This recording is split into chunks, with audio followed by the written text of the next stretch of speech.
എന്താടോ? മരിയയുടെ ഫാദർ വന്നിട്ടുണ്ട്, ഫെർണാണ്ടസ്.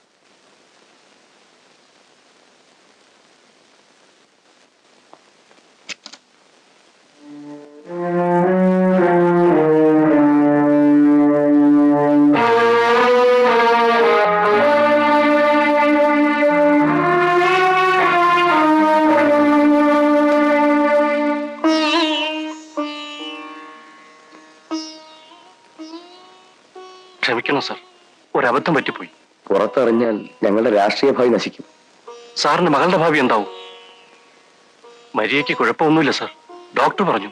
ഇനി നാട്ടിൽ ചികിത്സിച്ചാൽ മതി. ന്യൂസ് പുറത്തു വരാതിരിക്കാൻ വേണ്ടതെല്ലാം ഞങ്ങൾ ചെയ്തിട്ടുണ്ട്. ഇവിടെ നിന്നാൽ എങ്ങനെയെങ്കിലും അത് ചോരും. കാല് പിടിക്കാന്ന് വിചാരിച്ചാൽ മതി സാർ.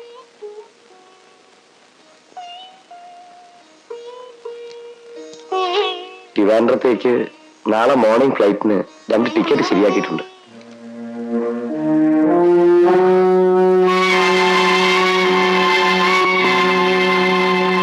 इनकी हर बात झूठी है. कई बार मैंने इनको निकालने की कोशिश की है. बड़े बड़े लोगों की बेइज्जती करना इनकी आदत है. कृष्णमूर्ति एक पागल आदमी था या नहीं? हाँ जी. ऑफिस में इन्होंने कई बार झगड़ा किया था. Well, that's all, Your Honor. हाँ जी, मैंने कृष्णमूर्ति का इलाज किया है. कृष्णमूर्ति एक पागल आदमी है.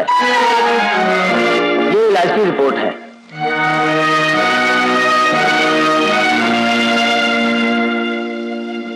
कृष्णमूर्ति को किस तरह का पागलपन था? He is a schizophrenic patient.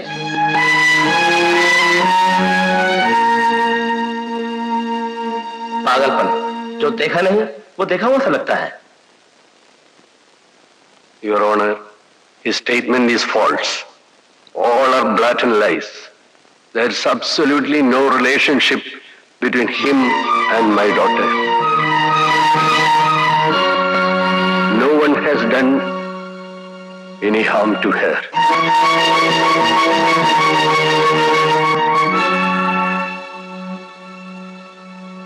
She is under treatment in a Kerala hospital after a road mishap. This fellow is mad.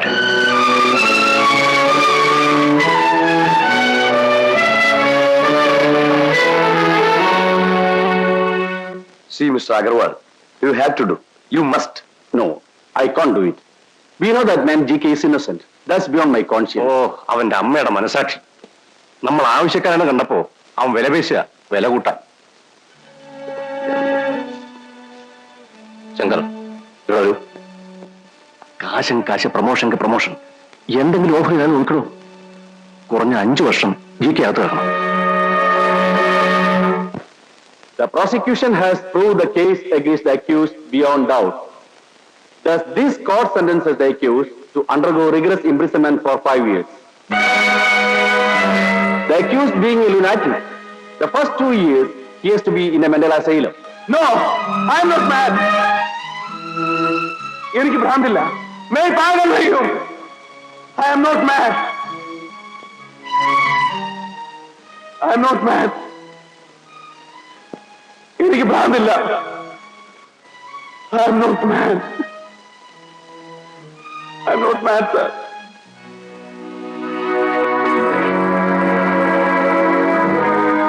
അതുകൊണ്ടും കഴിഞ്ഞില്ല. അവരെന്നെ മെന്റൽ അസൈലത്തിലേക്ക് മാറ്റി. I am not mad.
ഇവനിനി ഒരിക്കലും എഴുതുകയോ വരയ്ക്കുകയോ ചെയ്യരുത്. Okay sir.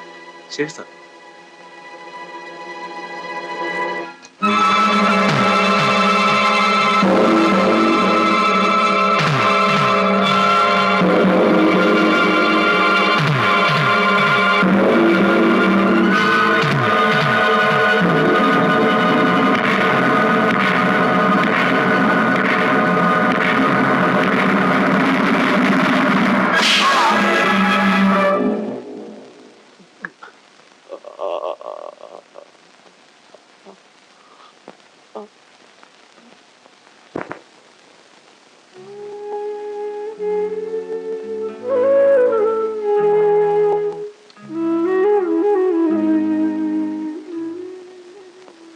ഹാർട്ട് പേഷ്യന്റ് ആയിരുന്ന മെരിയയുടെ ഫാദർ മിസ്റ്റർ ഫെർണാണ്ടസ് ആ സംഭവത്തിന്റെ ഷോക്കിൽ മരിച്ചു.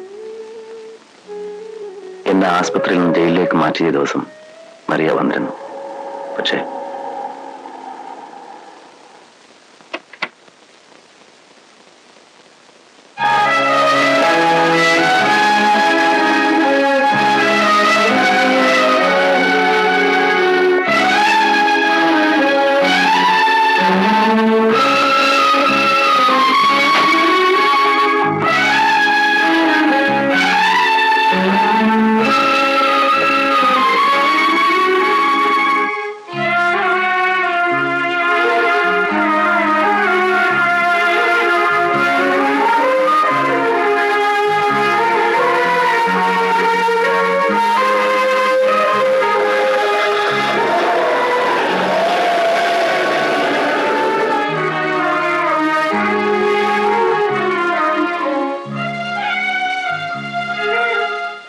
ഞാൻ നേരത്തെ പറഞ്ഞില്ലേ, അന്നത്തെ ആ സംഭവത്തിന്റെ ഷോക്കിൽ മരിയയുടെ ഫാദർ മരിച്ചു.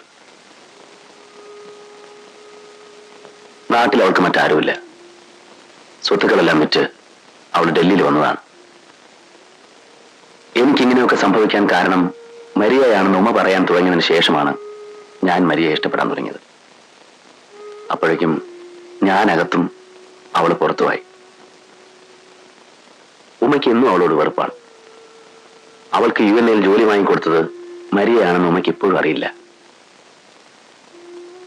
ഞാൻ എന്തെങ്കിലും പുറത്തു വരുമെന്നും കാത്താണ് മരിയ എന്നും ഡൽഹിയിൽ തന്നെ തുടരുന്നത്.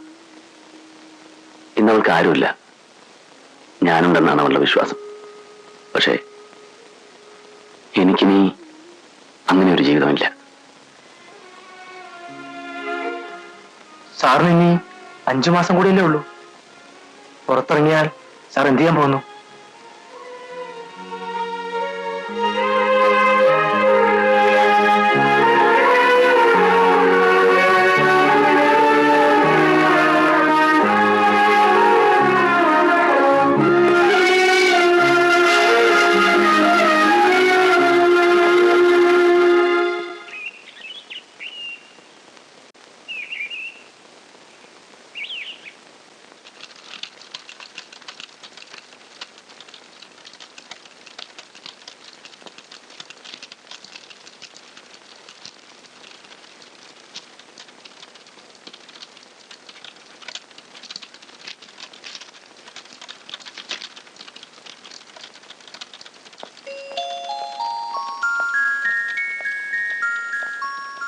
ഉമ്മേ, താങ്ക് യു സുരേഷ്. ഉമ്മ റെസിഗ്നേഷൻ ലെറ്റർ കൊടുത്തോ? രാജിവെക്കാൻ പോകുന്നത് ഇപ്പൊ ഓഫീസിൽ പറഞ്ഞു കേട്ടു. എന്നോട് ഇതേക്കുറിച്ചൊന്നും പറഞ്ഞില്ലല്ലോ. എന്താ ഇപ്പോ പെട്ടെന്ന് ഇങ്ങനെ? നേരത്തെ തീരുമാനിച്ചതാ. അടുത്ത ആഴ്ച ചേട്ടൻ പുറത്തു വരും. ചേട്ടൻ വന്നാ ഞങ്ങൾ കേരളത്തിലേക്ക് പോകും. ഇത്ര പെട്ടെന്നോ? പെട്ടെന്നൊന്നുമല്ല. 5 വർഷമായി. 1 വർഷം പോലും അവർ ഇളവ് കൊടുത്തിട്ടില്ല. അതിനിപ്പോ നാട്ടിൽ പോയിട്ട് എന്തിനാ? ഇവിടെ നിന്നിട്ട് എന്തിനാ? കൈയും കാലും ഇല്ലാത്ത ചേട്ടന് ആരെങ്കിലും ഒരു ജോലി കൊടുക്കോ? കൊടുത്താലും വേണ്ട. ഈ ജോലി ഇനി ചേട്ടൻ ചെയ്യണ്ട. मैम साहब, कोई आपसे मिलने आए हैं? कौन है? पता नहीं, बाहर वेट कर रही हैं.